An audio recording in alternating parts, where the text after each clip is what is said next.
provincia de Chimborazo es una de las provincias más pobres del Ecuador, con los índices de necesidades insatisfechas más bajos del Ecuador y de Sudamérica.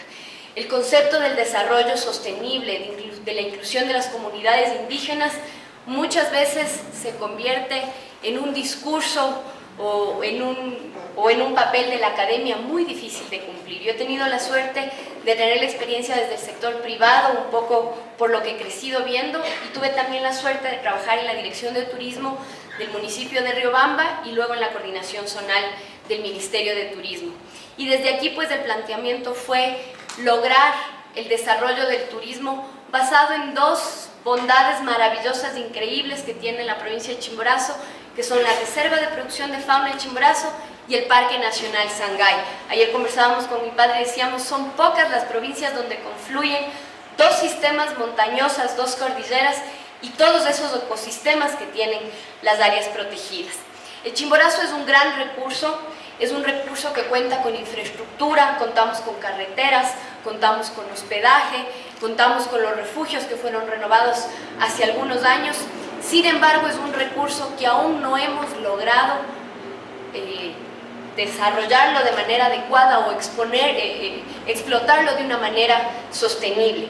En los últimos años hemos tenido crecimientos de los visitantes a la Reserva de Producción de Fauna de Chimborazo entre el 15 y el 20%. Sin embargo, cuando revisamos los dólares que esos visitantes nos dejan, son muy bajos. Cuando revisamos los beneficios que tienen las comunidades indígenas, por ejemplo, son muy bajos. Hoy por hoy en Chimborazo tenemos un gran conflicto social con muchas comunidades que han formado parte, por ejemplo, de estos programas de servicios ambientales positivos. Nosotros en la Reserva de Producción de Fauna de Chimborazo hemos visto en los últimos 10 años cómo han regresado los venados, por ejemplo, cómo tenemos ya en las zonas más altas presencias de pumas, y ese es el excelente trabajo que ha hecho el Ministerio del Ambiente y la protección que han dado al páramo las comunidades indígenas.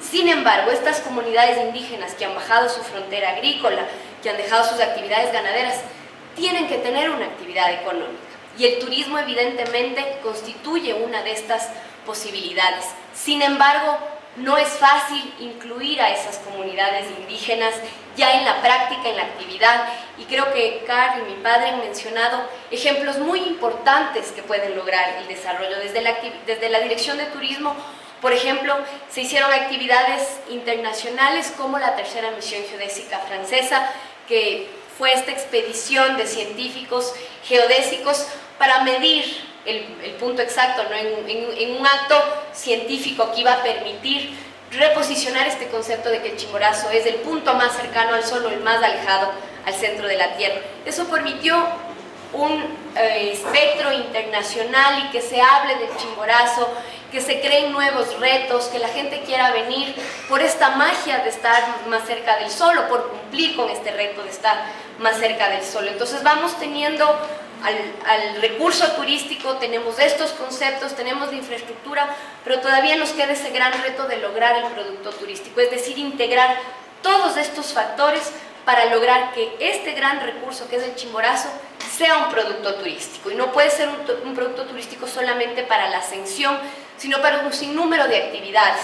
El trekking, que constituye en realizar varias caminatas desde un punto A a un punto B, por ejemplo, la Vuelta al Chimborazo, usar los caminos ancestrales del Camino del Inca, que es un camino preincásico que se usó por más de miles de años, y por eso tenemos estas fotografías de los tambos, y usar este maravilloso recurso de los científicos, de los viajeros. El año pasado, bueno, este año estuvimos celebrando los 250 años del nacimiento de Humboldt, y realmente a veces nos duele que los extranjeros, los alemanes, conozcan más del Chimborazo y de Humboldt que nosotros mismos como ecuatorianos, y conociendo, leyendo, ahí es cuando nos animamos a conocer el Chimborazo. Se hizo un desarrollo, por ejemplo, de las rutas de escalada, que ya lo habían hecho muchos escaladores, y eso hay que reconocer, la Federación de Escalada de Chimborazo, pero se logró consolidar un parque de escalada en el sitio conocido como La Chorrera, donde ahora tenemos muchísimas visitas de escaladores, y el gran reto que tenemos es esta integración de productos, que los turistas se queden más noches en el destino. Eso es lo que necesitamos, que los turistas vengan a realizar más actividades, Muchas veces tenemos ascensionistas que llegan a Riobamba, suben al refugio, esa noche escalan al Chimborazo, la gran mayoría sin éxito, ya nos decía Car, para el Chimborazo se necesita mucha preparación y esa preparación constituye una oportunidad para quienes hacemos operación turística o para quienes nos dedicamos al turismo, porque esa preparación, ese entrenamiento que necesitan los turistas constituye una oportunidad para hacer un programa integral. Nosotros tenemos turistas que se quedan 11 días en el Chimborazo y cada día hacen una ascensión, una caminata, un trekking distinto, una preparación, hacen una aclimatación, hacen un entrenamiento en hielo y ese beneficio también se va repartiendo. El turismo es una actividad económica que reparte y que articula, que redistribuye la riqueza de manera inmediata.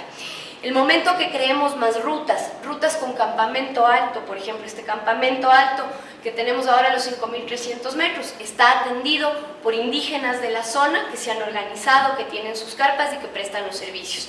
El día de mañana la diversificación de rutas de montañismo puede permitir que podamos contratar a indígenas de la zona que pueden proveer el servicio de asémilas, de porteadores, de cocineros, de organizar los campamentos. Es decir, hay una mayor distribución de la riqueza y al final la experiencia del turista puede ser mucho mejor, mucho más placentera y lograr también sus objetivos. En los últimos años también ha habido un crecimiento del ciclismo de montaña o downhill también en la zona del Chimborazo, lo cual también ha permitido un desarrollo importante y lo que tiene que haber es la diversificación de las actividades, ¿no? Del montañismo, del trekking, del ascensionismo, de la escalada en roca, del ciclismo y eso es un poco lo que tratamos de trabajar desde el sector público. La actividad en el sector público no siempre es fácil y requiere de la integración de muchos sectores. Pero yo creo que en el desarrollo del turismo, con una visión sostenible, de cuidado del medio ambiente, pensando que también debemos dejar algo a las comunidades que están proveyendo sus servicios, es una responsabilidad que tenemos todos. Aquí estoy segura que hay muchísimos amantes del montañismo ecuatorianos y hay muchísimos lugares desconocidos aún en el Chimborazo. Tú puedes regresar cientos de veces al Chimborazo y hacer rutas de trekking distintas, vivir una experiencia distinta, de explorar la flora y fauna con otra visión. Hay una visión muy importante también desde el punto de vista antropológico del Chimborazo. El Chimborazo sin duda es una montaña sagrada y ese es un concepto que de manera muy auténtica también lo debemos explotar para el desarrollo del turismo, ¿no? Hay toda una historia natural y humana alrededor de esta gran montaña del Chimborazo y toda la población que vivimos alrededor del Chimborazo. Todos los días nos levantamos los riobambeños viendo el Chimborazo y este gran recurso turístico debe ser explotado de manera sostenible. Las operadoras tenemos una gran responsabilidad en crear estos productos. Por supuesto, el sector público tiene un deber muy grande, pero los estudiantes también. Estoy segura que aquí hay muchos estudiantes. También es una responsabilidad de los estudiantes ir generando estas propuestas, ir generando estos productos, de los aficionados del montañismo, ser responsables al ascender al Chimborazo y tomarse el tiempo y la preparación adecuada y pensar también que se va a generar toda esta actividad alrededor del Chimborazo. Eso es un poco lo que yo quería contarles en base a la experiencia, pues y estoy abierta a sus preguntas. Muchísimas gracias.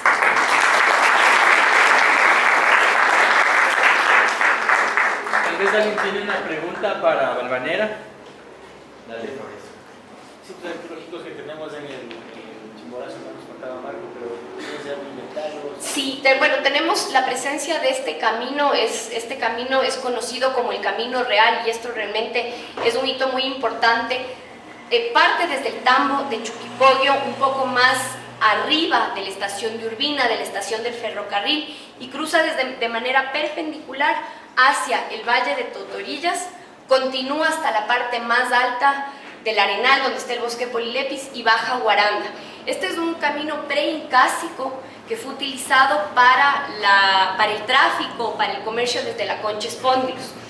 Desde Chuquipoyo hasta Totorillas había un día, desde Totorillas hasta Guaranda 2 días y desde un poco más después de Guaranda, y de Guaranda a Babahoyo, donde se encuentra este sitio conocido como Bodegas, eran 3 días. Entonces era realmente un camino muy corto, muy accesible para la costa, en ese entonces para la Concha de Espóndilos. Evidentemente alrededor de todo este camino hay vestigios preincásicos, incas, y este camino es conocida como el Camino Real porque los conquistadores, la corona real española, ya una vez que éramos colonia, lo usó muchísimo. Y es hermoso ver también muchos de los grabados de los viajeros que subían desde Guaranda, y hay una curva que cuando tú estás haciendo el Camino Real de pronto aparece el Chimborazo, y es la misma forma, la misma curva en los grabados de los viajeros. Alrededor de ese camino, por ejemplo, se encuentra el conocido cuartel de los Incas, que está más hacia la zona oriental, y ahí está muy claro un cuartel de los Incas. Luego están estas ruinas sagradas de las cuales se hizo un estudio antropológico, es decir, el INPC hizo, perdón, no antropológico, arqueológico, hizo el estudio arqueológico y se determinó que por la forma, por la situación, por la orientación, era un sitio sagrado, probablemente de ofrendas, de sacrificios, y en ese entonces era el sitio más alto al cual podían llegar los incas en ese momento, porque era el filo del glaciar. Y luego también hay muchos mitos y hay muchas leyendas, ¿no? Como el caso del Templo Machay, que es una cueva sagrada que hasta ahora la gente va, sube, deja velitas, deja fotos. Entonces también es todo ese misticismo y esa magia de la montaña sagrada. Y habrán muchas otras por descubrir todavía. Gracias.